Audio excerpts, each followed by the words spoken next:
ഇനി നമുക്ക് എത്ര പുളിച്ച മോരാണെങ്കിലും അധികം പുളിയൊന്നും ഇല്ലാതെ മോര് കറി ഉണ്ടാക്കാം കേട്ടോ.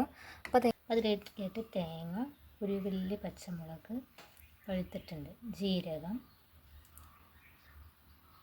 കറിവേപ്പില, വെളുത്തുള്ളി ഇതൊക്കെ കൂടെ ഇട്ടിട്ട് നന്നായിട്ട് പേസ്റ്റാക്കിയിട്ട് അരയ്ക്കണം. പിന്നെ നമ്മൾ കഷ്ണങ്ങളായിട്ട് എടുത്തിട്ടുള്ളത് പപ്പായയും ചേമ്പും തണ്ടുമാണ്. ഞങ്ങളായിട്ട് എടുത്തിട്ടുള്ളത് ഇവിടെ കറുവത്തങ്കായ, പപ്പായയും ചേമ്പും തണ്ടാണ് കേട്ടോ. അപ്പോൾ ചില നാട്ടിലേക്ക് കർമൂസ, കപ്പളങ്ങ അങ്ങനെയൊക്കെ പറയും. ഇവിടേക്ക് കറുവത്തങ്കായ, പപ്പായ എന്നൊക്കെ പറയാം കേട്ടോ. അപ്പോൾ അതിലേക്ക് കുറച്ച് ഉപ്പും മഞ്ഞൾപ്പൊടി ഇട്ടിട്ട് കറിവേപ്പിൻ്റെ ഇട്ടിട്ട് വേവിക്കാൻ വെക്കട്ടെ. കുറച്ച് വെള്ളം ഒഴിച്ചുള്ളൂ കേട്ടോ. 1 കപ്പ് വെള്ളം, ആവശ്യത്തിനുള്ള ഉപ്പും മഞ്ഞൾപ്പൊടി ഇട്ടിട്ട് വേവിക്കാൻ വെക്കുന്നുണ്ട്.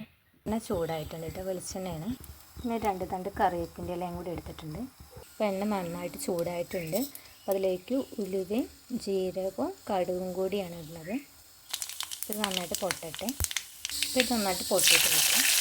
അതിലേക്ക് ഉണക്കമുളകും കറിവേപ്പിൻ്റെ ഇലയും ഇട്ടു, സവാളയും ചെറുതാക്കി അരിഞ്ഞ് ഇട്ടിട്ടുണ്ട്. അപ്പോൾ ഉള്ളിയും ഇതൊക്കെ നന്നായിട്ട് മൊരിഞ്ഞിട്ടുണ്ട് കേട്ടോ. അപ്പോൾ അതിലേക്ക് നമ്മൾ അരച്ച് വെച്ച അരപ്പ് ഒഴിക്കണം.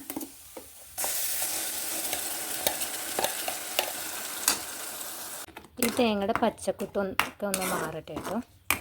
എരിവില്ലെങ്കിൽ ലേശം കുരുമുളക് പൊടി ഇടണം, അല്ലെങ്കിൽ കുരുമുളക് പൊടി ഇടണം. എരിവ് കുറവാണെങ്കിൽ കുറച്ച് കുരുമുളക് പൊടി ഇട്ട് അഡ്ജസ്റ്റ് ചെയ്യാം. എന്താണെന്ന് വെച്ചാൽ നല്ല പഴുത്ത മുളക് എടുത്തത്, അപ്പോൾ അതുകൊണ്ട് എരിവ് കൂടുതലാണെന്ന് വെച്ചിട്ട് ഒറ്റ മുളക് ഇട്ടുള്ളൂ. അപ്പോൾ തേങ്ങയുടെ പച്ചക്കുത്തൊക്കെ മാറിയിട്ട് ഉണ്ട്. അപ്പോൾ നമുക്ക് തൈര് ഒഴിച്ച് കൊടുക്കാം. ഇതിലേക്ക് തന്നെ നല്ല പുളിയുള്ള തൈരാണ് കേട്ടോ. അപ്പോൾ നല്ല പുളിയുള്ള തൈരാണെങ്കിൽ ഇങ്ങനെ നമ്മൾ ഉണ്ടാക്കുമ്പോൾ പുളിയൊക്കെ കുറയും, നല്ല ബാലൻസ് ആവും, പുളിയൊക്കെ നല്ല ടേസ്റ്റും ഉണ്ടാവും. ഇത് നന്നായിട്ട് ഇളക്കി കൊടുക്കണം. പിന്നെ ഇത് മോരായതുകൊണ്ട് വല്ലാണ്ട് ചൂടാവുന്നു വേണ്ട. ഒന്ന് ചെറുതായിട്ട് തിള വരുമ്പോൾ ഇതൊന്ന് ഓഫ് ചെയ്യാം. ഇതിപ്പോൾ നമ്മുടെ കറുവത്തങ്കായയും ചേമ്പും തണ്ടൊക്കെ നന്നായിട്ട് വെന്ത് തുടങ്ങിയിട്ടുണ്ട് കേട്ടോ. ഇത് അത്യാവശ്യം തിള വരാൻ തുടങ്ങി. ഇനി ഒരു സൈഡിൽ കുറച്ചും കൂടി ഒന്ന് തിള വരട്ടെ. ഇത് അത്യാവശ്യം ആയിട്ടുണ്ട് കേട്ടോ, വല്ലാണ്ട് വേവിക്കണ്ട മോരൊഴിച്ചതിന് ശേഷം. പിന്നെ നമ്മൾ ഈ തേങ്ങയും മോരും കൂടിയുള്ള അരപ്പതിലേക്ക് ഒഴിക്കുക, ഫ്ലെയിം ഒന്ന് ഓൺ ചെയ്തിട്ട്. അത് നന്നായിട്ട് തിളച്ച് കിട്ടും. അപ്പോൾ നമുക്കിനി ഫ്ലെയിം ഓഫ് ചെയ്യാം. ഏറ്റവും അവസാനം നമുക്ക് കുറച്ച് കുരുമുളക് പൊടി ഇടാം. എരിവ് നോക്കി ഇട്ടാൽ മതി. ഇപ്പോൾ ഇവിടെ എരിവ് കുറവാണ്, അപ്പോൾ കുറച്ച് കൂടുതൽ ഇട്ടിട്ടുണ്ട്. എന്നിട്ട് നന്നായിട്ട് ഇളക്കുക,